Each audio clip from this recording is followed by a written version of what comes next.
روایات میں لکھا ہے کہ روم کے کسی بادشاہ نے یہ بانپ لیا کہ مسلمانوں کی یہ جو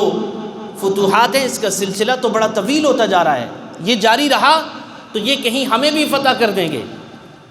اس نے حضرت امیر معاویہ رضی اللہ تعالیٰ عنہ کو پتہ چلا کہ اس نے اس اختلافات کا فائدہ اٹھاتے ہوئے ایک لشکر تیار کیا ہے جو مسلمانوں کے اوپر حملہ کرنے والا ہے۔ تو حضرت امیر معاویہ رضی اللہ تعالیٰ عنہ کو جب پتہ چلا تو حضرت امیر معاویہ رضی اللہ تعالیٰ عنہ بھی پریشان، حضرت علی رضی اللہ تعالیٰ عنہ کو جب پتہ چلا تو حضرت علی رضی اللہ تعالیٰ عنہ بھی پریشان کہ ادھر آپس میں لڑائیاں ہو رہی ہیں، آپس میں جنگ ہو رہی ہے، اگر باہر سے دشمن نے حملہ کر دیا تو اس کا کیا سد باب کیا جائے گا۔ تو حضرت امیر معاویہ رضی اللہ تعالیٰ عنہ نے اس کو خط لکھا اور اس خط کے اندر یہ دھمکی دی کہ خبردار، تم نے جو ارادہ کیا ہے اگر اس ارادے کو تم نے عملی جامہ پہنانے کی کوشش کی تو پھر میں اور میرا چچا زاد بھائی ایک ہو جائیں گے، میں اور میرا چچا زاد بھائی ایک ہو جائیں گے اور تمہارے خلاف مل کر کے جہاد کریں گے اور زمین میں پھر تمہیں کہیں چھپنے کی جگہ نہیں رہے گی۔ یہ حال تھا، دشمن کے خلاف اکٹھے تھے۔ اور حضرت معاویہ رضی اللہ تعالیٰ عنہ کی کیا کہنے کہ جب حضرت حسن رضی اللہ تعالیٰ عنہ نے حضرت معاویہ رضی اللہ تعالیٰ عنہ کے ساتھ صلح کر لی تو انتہائی اور عزت اور احترام کا جو رشتہ حضرت معاویہ رضی اللہ تعالیٰ عنہ نے ان حضرات کو دیا اس کی مثالیں نہیں ملتی۔ سارے زمانے اور جتنا دور خلافت رہا حضرت حسن رضی اللہ تعالیٰ عنہ کا، اس میں کوئی جنگ نہیں ہوئی، اور جب ان کی صلح ہوئی تو حضرت امیر معاویہ رضی اللہ تعالیٰ عنہ نے احترام کے رشتے کو برقرار رکھا۔ اسی طرح جب نبی اکرم صلی اللہ علیہ وسلم کی کوئی حدیث حضرت امیر معاویہ رضی اللہ تعالیٰ عنہ کے سامنے آ جاتی اور کوئی سنت آ جاتی تو سب سے زیادہ اس کے اوپر عمل کرتے۔ ایک جنگ کے موقع کے اوپر جب حضرت امیر معاویہ رضی اللہ تعالیٰ عنہ کی خلافت کے دور حکومت تھا، اس دور حکومت میں رومیوں کے خلاف جنگ ہو رہی تھی، تو کچھ زمانے کے لیے جنگ بندی ہوئی، اور اس جنگ بندی میں حضرت امیر معاویہ رضی اللہ تعالیٰ عنہ نے اپنی فوجوں کو متحرک کر کے وہ جو سرحدیں تھیں وہاں پر لے گئے، اور جس وقت جنگ بندی کا دن ختم ہوا تو اسی دن حضرت امیر معاویہ رضی اللہ تعالیٰ عنہ نے اپنی فوجوں کو متحرک کیا اور دشمن کے اوپر حملہ کر دیا۔ اس کے نتیجے میں انتہائی زیادہ فتوحات حاصل ہوئیں، بہت سارے علاقے فتح ہو گئے، دشمن شکست کھا گیا۔ تو حضرت امیر معاویہ رضی اللہ تعالیٰ عنہ اپنی لشکر کی سربراہی کر رہے ہیں اور ایک آواز آتی ہے، پیچھے سے ایک گھوڑ سوار ہے جو کہتا ہے وفاء لا غدر، وفاء لا غدر، وفاء لا غدر، وفاء لا غدر۔ حضرت امیر معاویہ رضی اللہ تعالیٰ عنہ نے پیچھے مڑ کے دیکھا تو یہ حضرت عمر بن حفصہ رضی اللہ تعالیٰ عنہ تھے جو فرما رہے تھے کہ امیر معاویہ، میں نے اللہ کے نبی سے یہ سنا ہے کہ جب دشمن کے درمیان اور آپ کے درمیان عہد ہو جائے، معاہدہ ہو جائے تو اس عہد کی پاسداری ضروری ہے۔ یہ جو آپ نے اس عہد کے درمیان اور اس معاہدے کے دوران جو آپ نے اپنی فوجوں کو متحرک کیا اور جنگ کی تیاری کی، میں یہ سمجھتا ہوں کہ اللہ کے نبی صلی اللہ علیہ وسلم نے اس سے بھی منع فرمایا ہے۔ حضرت امیر معاویہ رضی اللہ تعالیٰ عنہ نے جب یہ سنا تو سننے کے بعد وہ جو علاقے فتح ہوئے تھے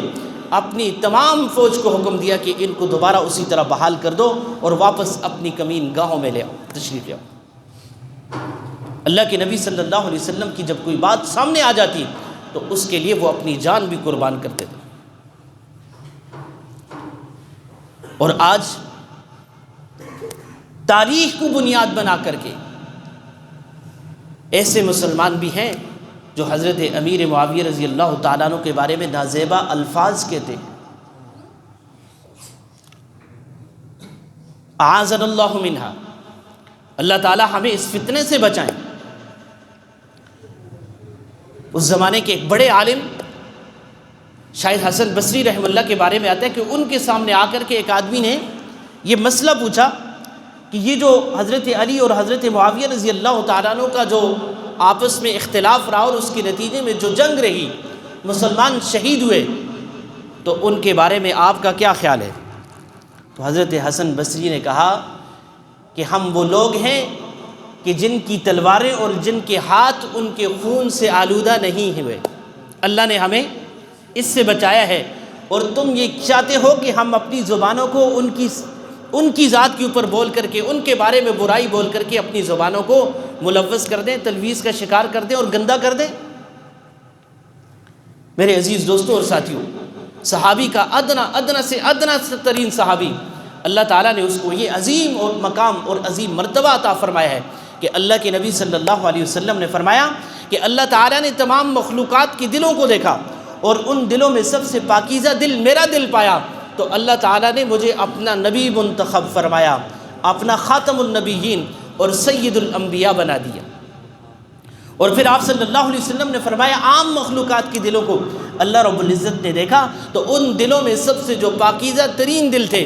ان دلوں کو اللہ رب العزت نے میرا صحابی بنا دیا۔